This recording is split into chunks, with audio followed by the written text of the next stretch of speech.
ஆச்சி மசாலா. எந்த சமையலும் ருசி தேடும் ரகசியம். 20 ரூபாய்.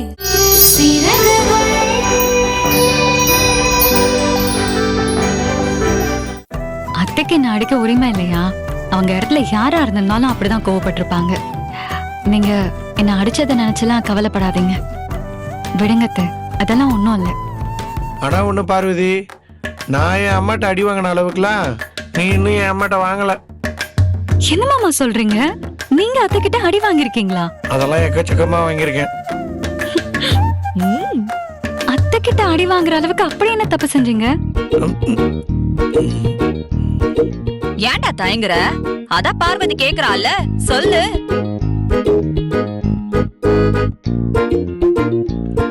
இல்ல, இப்ப அது வேண்டாம். நான் சொன்னதை நானே வாபஸ் வாங்கிக்கிறேன். டேய், நீ விட்டாலும் நான் விடுவேனா? அத சொல்லியே தீருவேன். அப்பா, என்ன நீயும் அவங்களோட சேர்ந்துட்டியா? வேற வழி? உன்னாலதானே நானும் உங்க அம்மா கிட்ட வாங்கி கட்டிக்கிட்டேன். அம்மா பார்வதி, தார்கானு இவன் எல்லா விஷயத்திலயும் நல்லவன் தான். ஆனா ஒரு விஷயத்தை தவிர. என்ன அந்த ஒரு விஷயம்? வேற என்ன? படிப்பு தான். இருங்க இருங்க, நான் சொல்றேன். பார்வதி, தர்மா எப்பவுமே படிப்புல அறகுறைதான். நான் அந்த அளவுக்கு பெருசா எடுத்துக்கல. ஒவ்வொருத்தரும் ஒவ்வொரு மாதிரி தான் இருந்தோம். ஆனா இவனுக்கு அதை காப்பாத்திக்க தெரியல. சாரு ஒரு நாள் திருட்டு வேலை செஞ்சு மாட்டிக்கிட்டாரு. அப்படி என்ன செஞ்சாரு? ஸ்கூல்ல இந்த ரேங்க் கார்டு கொடுப்பாங்கல்ல, அதுல அவன் மாமா கையெழுத்த அவனே போட்டுக்கிட்டான். அத நான் கண்டுபிடிச்சிட்டேன். அத கேட்டதுக்கு உண்மைய சொல்லாம நான் அப்படி செய்யவே இல்லைன்னு பொய்ய சொன்னான். வந்துச்சு பாரு எனக்கு கோவம். உனக்கு நல்லா வச்சு வாங்கினேன். வாங்கி கட்டிக்கிட்டாரு சார். அது சரி, நீங்க அத்தை கிட்ட ஏதோ வாங்கி கட்டிக்கிட்டதா சொன்னீங்களே, அது என்ன மாமா? இருங்க இருங்க இருங்க, நானே சொல்றேம்மா. இருங்க, இவர்கிட்ட கேட்டா எல்லாத்தையும் மாத்தி மாத்தி சொல்லுவாரு. தர்மா இவர் கையெழுத்து போட்டத நான் கடைசியா தான் கண்டுபிடிச்சேன். அதுக்கு முன்னாடி 4-5 தடவை இவரு கையெழுத்த அவன் போட்டிருக்கான். இவருக்கும் அது தெரியும். ஆனா அந்த கையெழுத்த பார்த்து அடடடடா, என் கையெழுத்த என் புள்ள எப்படி போட்டிருக்கான் அப்படின்னு என்கிட்டே பெருமையா வந்து சொல்றாரு. எனக்கு கோவம் வருமா வராதா?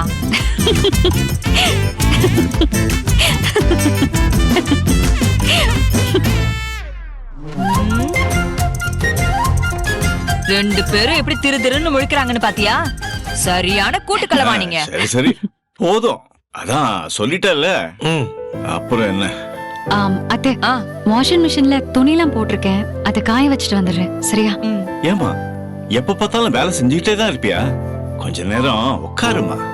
பார்வதி, துணி காய போறது இருக்கட்டும், அடுப்படையில உன் போனை மறந்து வச்சுட்ட பாரு, எடுத்துக்க. ஐயோ ஆமால, எடுத்துட்டு வந்துடுறேன். சாம்பார் ஊத்தவாடா? எனக்கு வேணாம். போதுமா? உங்களுக்கு ஏதாவது வேணுமாங்க?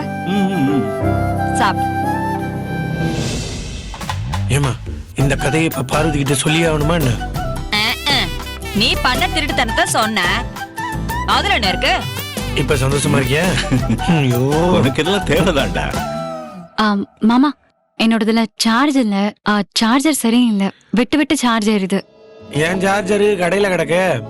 இப்ப பார்வதி, இங்கதான் ஒரு சார்ஜர் இருக்கு, அதுல சார்ஜ் போட்டுக்க. சரி.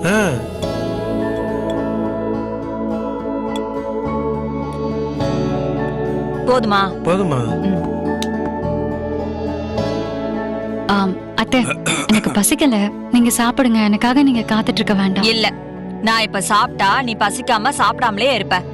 நீ எப்ப பசிக்குதுன்னு சொல்றியோ அப்பவே நம்ம ஒன்னா சாப்பிடுவோம். அப்படியா? சரி, இப்பவே நான் சாப்பிடுறேன். சரி, அந்த தட்டெடு. அம்மா, யார் போன் இது? என்னோட போன் தான் மீனாட்சி. மீனாட்சி, நான் தான் சார்ஜ் போட்டுக்கிட்டுமான்னு கேட்டா, அதான் சார்ஜருக்குள்ள போட்டுக்கன்னு சொன்னேன்.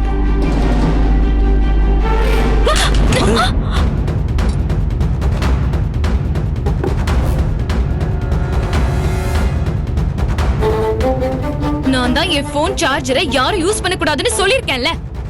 என்ன கேட்காம எதுக்கு இவ போனை நீ சார்ஜ் போட சொன்ன? உனக்கு எவ்வளவு திமிரு!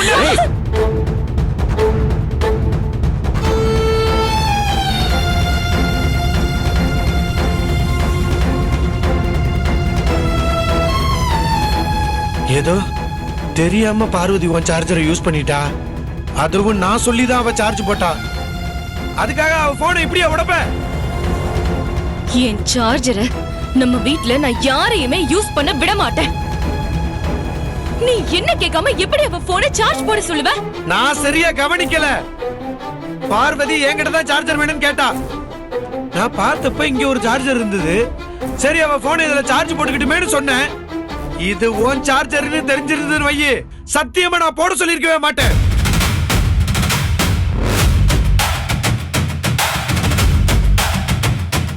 இங்க பாரு மீனாட்சி, கோவப்படலாம், ஆனா அதுக்குன்னு ஒரு அளவு இருக்கு. நீ இப்படி பண்ணிக்கிட்டு இருக்கிறதெல்லாம் விதண்டாவாதம். இப்ப உன் சார்ஜர் நல்லா தானே இருக்கு, ஆனா பார்வதியோட போனை இப்படி போட்டு உடைச்சிட்டியே, இதுக்கு இப்ப என்ன பண்றது சொல்லு?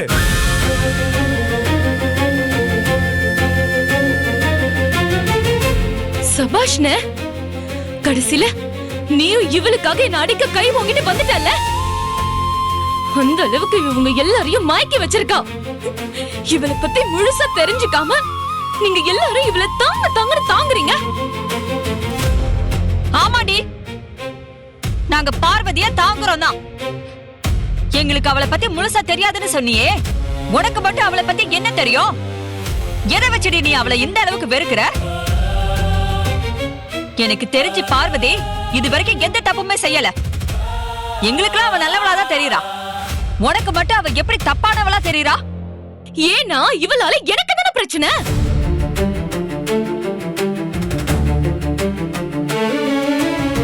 சொல்லடி, பார்வதி உன்னை என்ன செஞ்சா? அவளால உனக்கு என்ன பிரச்சனை? இப்பெல்லாம் என்னன்னே தெரியலமா. என்ன விட அவதான் உனக்கு வசதியா தெரியறா. அதனால தானே நீயும் அப்பாவும் இப்பெல்லாம் என்ன மதிக்க கூட மாட்டேங்கிறீங்க. அதுதான் என் பிரச்சனை. மீனாட்சி, சத்தியமா இது வரைக்கும் நாங்கெல்லாம் உன்னை அப்படி பிரிச்சு பார்க்கல. பார்வதியும் உன்னையும் ஒரே மாதிரி தான் பார்க்கிறோம். என்னப்பா சொன்னீங்க? என்ன சொன்னீங்க? என்னையும் இவளையும் ஒரே மாதிரி பாக்குறீங்களா?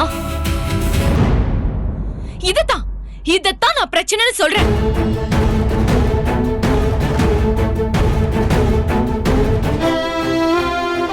என்னையும் அவளையும் எதுக்கு ஒன்னா பேசுறீங்க?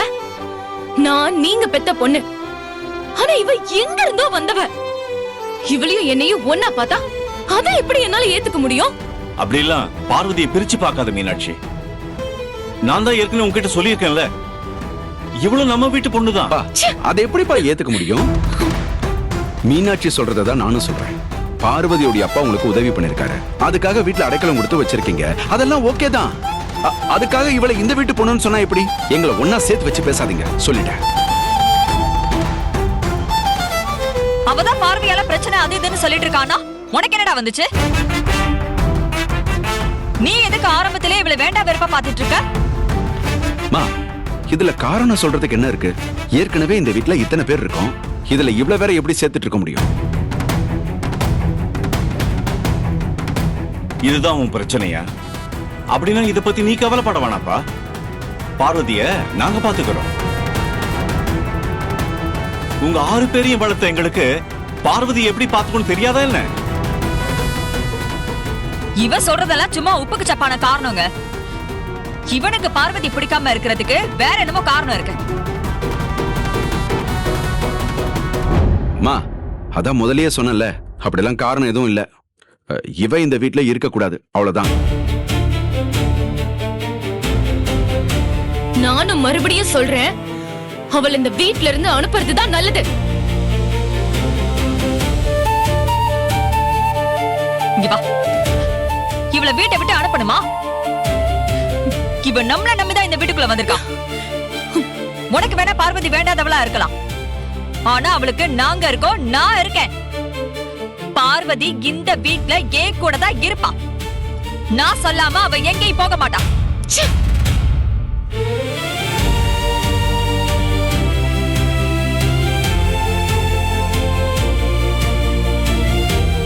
நீ வாமா, வா பார்வதி.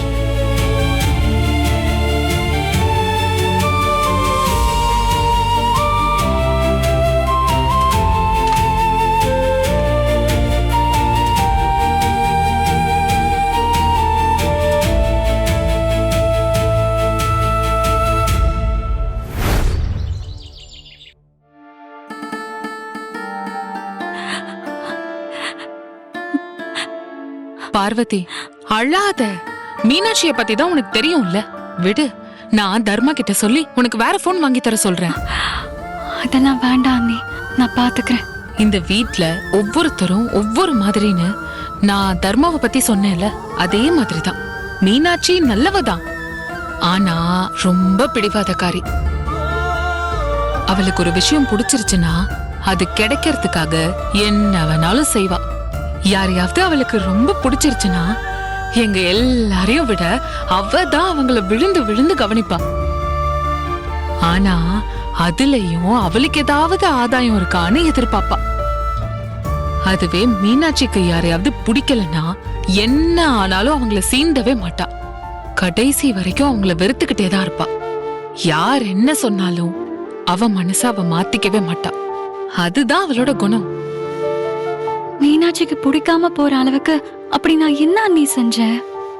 நான் வீட்டுக்கு வந்து கொஞ்ச நாள் தானே ஆகுது, அதுக்குள்ள எப்படி அவளுக்கு என் மேல இவ்ளோ வெறுப்பு வந்துச்சு? அதான் பார்வதி எனக்கும் புரியல. ஒருவேளை நீயும் அவளும் ஒரே வயசு பொண்ணுங்களா இருக்கீங்கல்ல, அதனால கூட இருக்கலாம். இத்தனை வருஷமா அவதான் இந்த வீட்டோட கடைக்குட்டி செல்ல பிள்ளையா இருந்துச்சு. ஆனா இப்ப நீ இங்க வந்ததும் அப்பாவும் அம்மாவும் உன்னை பாசமா பாத்துக்கிறாங்கல்ல, அது கூட அவளுக்கு பிடிக்காம போயிருக்கலாம். அத்தை என் மேல பாசமா இருக்கிறதெல்லாம் எனக்கு கிடைச்ச வரம் மாதிரி அண்ணி. நான் என் அம்மாவை தான் அத்தை ரூபத்துல பாத்துட்டு இருக்கேன். ஆனா மீனாட்சிக்கு என் மேல வெறுப்பு வர்றதுக்கு அதான் காரணம்னு நினைக்கிறப்போ என் மனசுக்கு ரொம்ப கஷ்டமா இருக்கு. மீனாட்சி என் போனை உடைச்சதை நினைச்சேன்னா எனக்கு எந்த வருத்தமும் இல்ல அண்ணி. ஆனா அவ என் மேல இருக்கிற கோவத்துலதான் அப்படி செஞ்சான்னு நினைக்கும் போது எனக்கு ரொம்ப கஷ்டமா இருக்கு. பார்வதி, காலப்போக்குல எல்லாமே மாறுது. அந்த மாதிரி மீனாட்சியும் மாறுவா. நீ கவலைப்படாத. ஆனா தர்மா மாமா மீனாட்சி அடிக்க வருவார்னு நான் எதிர்பார்க்கவே இல்லை அண்ணி. அவ செஞ்ச காரியத்துக்கு யாரா இருந்தாலும் கோவப்படத்தான் செய்வாங்க. தர்மா மட்டும் கோவப்படலனா அம்மாவோ அப்பாவோ இன்னும் அதிகமா தான் கோவப்பட்டிருப்பாங்க. ஆனா அது மீனாட்சிக்கு எவ்வளவு கஷ்டமா இருந்திருக்கும். எனக்கு தெரிஞ்ச தர்மா மாமா மீனாட்சிய முறைச்சு கூட பாத்திருக்க மாட்டாரு. ஆனா இன்னைக்கு அவளை கை நீட்டுற அளவுக்கு ஆயிடுச்சுல்ல, அதுவும் எனக்காக. அதனால மீனாட்சிக்கு என் மேல இன்னும் கோவம் அதிகமா தானே ஆயிருக்கும். அப்படிலாம் நடக்கிறதுக்கெல்லாம் நீதான் காரணம்னு நினைச்சுக்காத பார்வதி. மீனாட்சி கோவப்பட்டதால வந்ததுதான் இந்த பிரச்சனையே. நீ முடிஞ்ச அளவு மீனாட்சி சம்பந்தப்பட்ட விஷயம் எதுலயுமே தலையிடாம இரு. மத்தபடி நீயா எதையும் மனசுல போட்டு குழப்பிக்காத.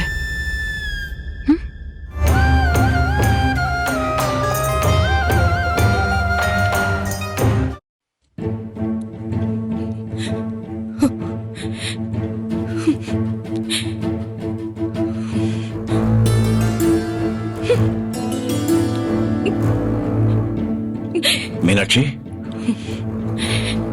மீனாட்சி என்ன பாருமா. என்ன திட்ட வேண்டியது ஏதாவது மிச்சம் வச்சிருக்கீங்களா? அது இங்க கொட்டிட்டு போலான்னு வந்தீங்களா? இருந்தா அதையும் கொட்டுங்க, நான் அதை தாங்கிக்கிறேன். அதுக்கு தானே நான் இங்க இருக்கேன். இப்ப எதுக்கு நீ இப்படி எல்லாம் பேசுற? உன்னை திட்டுறதும் அடிக்கிறதும் தான் எங்க வேலையா? அப்படிதானே இங்க நடந்துட்டு இருக்கு. எதுக்கு எடுத்தாலும் என்னையே குறை சொல்ல வேண்டியது. உங்க கைக்கு தோதா இருக்கிறதால அப்பப்ப என்ன ஈஸியா அடிச்சிடுறீங்கல்ல. மீனாட்சி, யாராவது வேணும்னு அப்படி நடந்துப்பாங்களா? தப்பு செஞ்சா தண்டிக்க தானே செய்வாங்க. என் பொண்ணு நான் தானே கண்டிப்பேன், மத்தவங்களே தான் செய்ய விட்டுருவேனா? அப்படியே ஐஸ் வைக்கிற மாதிரி இப்பவும் நான் தான் தப்பு பண்றேன்னு சொல்றீங்கல்ல. இத பாரு, நான் ஐஸும் வைக்க வரல, சர்பத்தும் வைக்க வரல. உண்மையதான் உன்கிட்ட சொல்லிக்கிட்டு இருக்கேன். நாளைக்கு வேற யாரும் என் பொண்ணு கோபப்படுறத தப்பா பேசிடக்கூடாது இல்ல, அதான். சும்மா நான் கோவப்படுறேன்னு சொல்லிட்டு இருக்காதீங்கப்பா. வேணும்னே கோவப்படுறதுக்கு எனக்கு என்ன கிறுக்கா பிடிச்சிருக்க? எனக்கு அந்த பார்வதிய பார்த்தாலே பிடிக்காதுன்னு உங்களுக்கு தெரியும்ல. அப்புறம் எதுக்கு அவ ஏன் விஷயத்துல தலையிடுறா? அவ தெரிஞ்சு பண்ணல மீனாட்சி. தர்மாதான் உன் சார்ஜர்ல அவ போனுக்கு சார்ஜ் போட்டுக்க சொன்னா. அப்போ அது உன்னோடதுன்னு அவளுக்கு தெரியாது. தெரிஞ்சு செஞ்சிருந்தாலும் தெரியாம செஞ்சிருந்தாலும் தப்பு தப்பு தான். அவ என் விஷயத்துல வரக்கூடாதுன்னா வரக்கூடாதுதான். என்ன மீனாட்சி, பார்வதி மேல அப்படி என்ன உனக்கு வெறுப்பு? அவ உனக்கு எப்படி என்ன செஞ்சிட்டா? அவ மேல ஏன் உனக்கு இவ்ளோ கோபம்? அதெல்லாம் எனக்கு தெரியாதுப்பா. ஆனா எனக்கு அவளை பார்த்தாலே பிடிக்கல. அவ இருந்தா என்னால நிம்மதியாவே இருக்க முடியலப்பா. வானே, நீ ஒரு ஆள் தான் என்னை எதுவுமே சொல்லாம இருந்த. இன்னைக்கு நீயும் என்ன பேசிட்டல்ல. இத்தனை வருஷத்துல நீ என் பேரு சத்தமா கூட கூப்பிட்டதில்ல. ஆனா இன்னைக்கு என்ன அடிக்க கை வாங்கிட்டல்ல.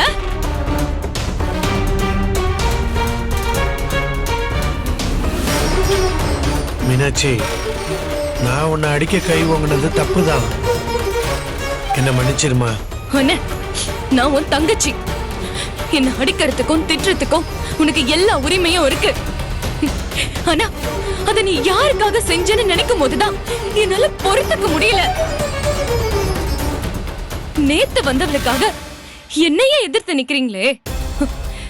அதுலயும் இந்த அம்மா இருக்கு பாரு. அந்த பார்வதி இந்த வீட்டுக்கு வந்ததுல இருந்து என்ன மதிக்கிறதே இல்ல. அப்ப எனக்கு கோபம் வரதானே செய்யும். பார்வதி பாவம் மீனாட்சி, நம்மளை நம்பிதானே இந்த வீட்டுக்கு வந்திருக்கா. இந்த வீட்டுல நீ தான் அவ வயசுல இருக்கிற. அப்ப அவ உனக்கு ஃப்ரெண்டு மாதிரி தானே. நீ தானே அவளை பாத்துக்கணும். ஆனா நீ இப்படி அவ மேல வெறுப்ப காட்டுறியே, அவ மனசு சங்கடப்படாது? இந்த பாருங்க, நீ என்ன ஒரு 4 அடி கூட அடிச்சிரு. ஆனா அவ கூட என்ன சேர்த்து வச்சு பேசாத சொல்லிட்டேன். என்ன காரணத்துக்காக அவளை உனக்கு பிடிக்கல அதையாவது என்கிட்ட சொல்லு. நான் பார்வதி கிட்ட சொல்லியாவது அவளை திருத்திக்க சொல்றேன். சில விஷயத்துக்கெல்லாம் காரணம் சொல்லிட்டு இருக்க முடியாதுன்னு அதுவா மனசுக்கு தோணும். அந்த மாதிரிதான் எனக்கு அந்த பார்வதியை பார்த்தாலும் எனக்கும் அவளுக்கும் ஆகவே ஆகாதுன்னு தோணுது. இங்க பாருங்க அப்பா, நான் இன்னொரு விஷயமும் சொல்றேன், நல்லா கேட்டுக்கோங்க. அம்மா அவளுக்காக என்னைய வீட்டை விட்டு போக சொல்லிருச்சுல. ஆனா ஒரு நாள் அந்த பார்வதியால நம்ம குடும்பத்துல பெரிய பிரச்சனை வரப்போகுது. அன்னைக்கு அம்மாவே அவளை வீட்டை விட்டு வெளியே போக சொல்ல போறாங்க. அப்ப தெரியும் நான் ஏன் அவளை அவ்வளவு வெறுக்கிறேன்னு.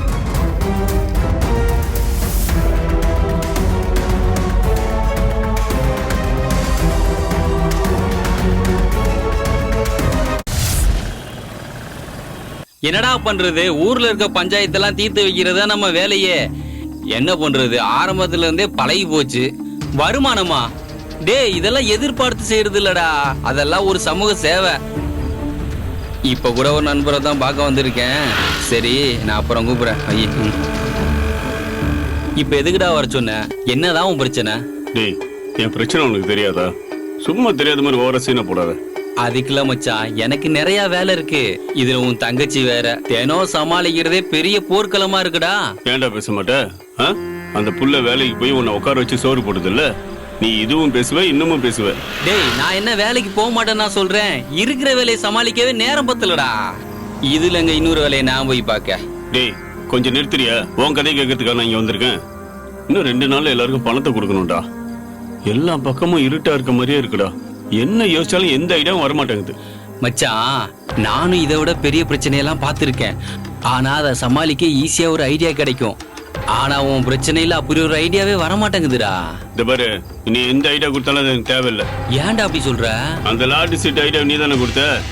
அதையும் நம்பி நான் வீட்டுக்கு வாங்கிட்டு போய் என் பொண்டாட்டி முன்னாடி அசிங்கப்பட்டு தான் நின்னேன். அப்போ அவ ஒரு இலக்காரமா ஒரு பார்வை பார்த்தா பாரு, அதை தாண்டா இன்னும் என்னால மறக்க முடியல. ஐடியா வேணான்னா என்ன எதுக்குடா வர சொன்ன? டேய், நீ தாண்டா எனக்கு பணத்தை ரெடி பண்ணி தரணும். எனக்கு உன்னை விட்டா வேற யாரா இருக்கா? அதான் மறுபடியும் நான் வாங்கிட்டே வந்து நிக்கிறேன். கொஞ்சம் ஹெல்ப் பண்றா. மச்சான், என்னால செய்ய முடிஞ்சா நீ இவ்வளவு தூரம் கேட்க வேண்டிய அவசியமே இல்ல. நீ என்கிட்ட தடவை சொன்னப்பவே நான் முடிச்சு விட்டுப்பேன். என் நிலமை தான் உனக்கே தெரியுமாடா. வீட்டுக்கு போறதுக்கு பயமா இருக்குடா. யாராவது பணத்தை பத்தி கேட்டுவாங்களோன்னு பயமா இருக்கு. அவங்க கேட்டாலும் நான் தப்பிக்கிறதுக்காக ஏதாவது சொன்னேன்னு வச்சுக்கேன், அது இன்னும் எனக்கு பிரச்சனை ஆகும்டா. ஏன் மச்சான், உன் கல்யாணத்துக்கு உன் பொண்டாட்டிக்கு எவ்வளோடா நாங்க போட்டாங்க? 7 பவுன் போட்டாங்கடா. அதையும் கேக்குற? டேய், அப்ப கையில வெண்ணெய் வச்சு நெய்யி கண்டா அலையிற? டேய், என்னன்னு புரியுற மாதிரி சொல்றா. மச்சான், இன்னைக்கு தங்க வைக்கிற வேலை என்னன்னு தெரியுமா? உங்ககிட்ட 7 பவுன் இருக்குல்ல, அதுல 3 பவுன் சித்திராட்ட வாங்கி வித்தாலே போதும்டா. உன் பிரச்சனையெல்லாம் ஈஸியா முடிஞ்சிருமே. ஆட போடா நீ ஒருத்தன். இந்த பிரச்சனையில நான் மாட்டும் போது முதல்ல நான் அவகிட்ட போய் கேட்டது நகையை தான். அவ தரவே மாட்டேன்ட்டா. எவ்வளவு கெஞ்சியும் ஒன்னும் ஒர்க் அவுட் ஆகல. அவங்க அம்மா வீட்டுல போட்ட நகையாம், அதை விற்க கூடாதான். என்னவோ போலின்னு நானும் விட்டுட்டேன். அட பாவமே, வீட்டுல உனக்கும் ஏன் நிலைமை தானடா. நீ எல்லாம் எவ்வளவு பரவாயில்லடா. என்னெல்லாம் என் பொண்டாட்டி தூசியா கூட மதிக்க மாட்டேங்கிறா. அப்ப வேற வழியே இல்ல மச்சான், வட்டிக்கு தான் கடன் வாங்கி ஆகணும். உனக்கு வேற ஆப்ஷனே கிடையாதுடா. நான் தான் எவ்வளவு வட்டினாலும் பரவாயில்ல வாங்கி தரேன்னு சொல்றேன். நீ தான் ஏதோ சொல்லிட்டு இருக்க. இப்பயும் நான் அதே தான் சொல்றேன். வட்டிக்கு பணம் தர்றவங்க சும்மாவெல்லாம் தர மாட்டாங்க. ஜாமீன் கையெழுத்து கேட்பாங்க, அத கூட சமாளிச்சிடலாம். வீட்டு பத்திரத்தை கேட்பானுங்களே மச்சான். அதுதானே முடியாது. என் வீட்டை பத்தி தான் உனக்கே நல்லா தெரியுமாடா. பத்திரத்தை எடுத்துட்டு வரணும்னா யாருக்கும் தெரியாம தான் எடுத்துட்டு வரணும். அதுவும் சாதாரணமான விஷயம் கிடையாது. மச்சான் அது உன் பாடு. இருக்கிற ஒரே ஆப்ஷன் அது மட்டும்தான். இதுக்கு அப்புறம் உன் இஷ்டம்டா. சரி நான் வரேன்டா, பாரு.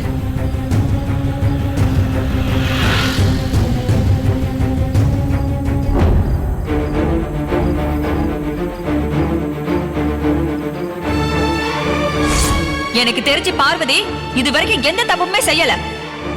எங்களுக்குலாம் அவ நல்லவளா தான் தெரியுறா. உனக்கு மட்டும் எப்படி அவ தப்பானவளாவே தெரியுறா?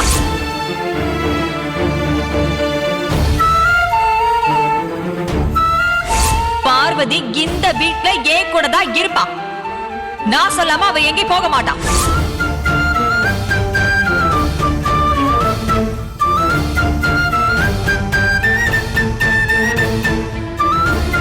ஆச்சி மசாலா. எந்த சமையலும் ருசி தேடும் ரகசியம். 20 ரூபாய். ஆச்சி மசாலா. எந்த சமையலும் ருசி தேடும் ரகசியம். 20 ரூபாய். இந்த வீடியோ உங்களுக்கு பிடிச்சிருந்தா சரிகமா டைஸ் டிவி ஷோஸ் தமிழுக்கு லைக் பண்ணுங்க, ஷேர் பண்ணுங்க, சப்ஸ்கிரைப் பண்ணுங்க.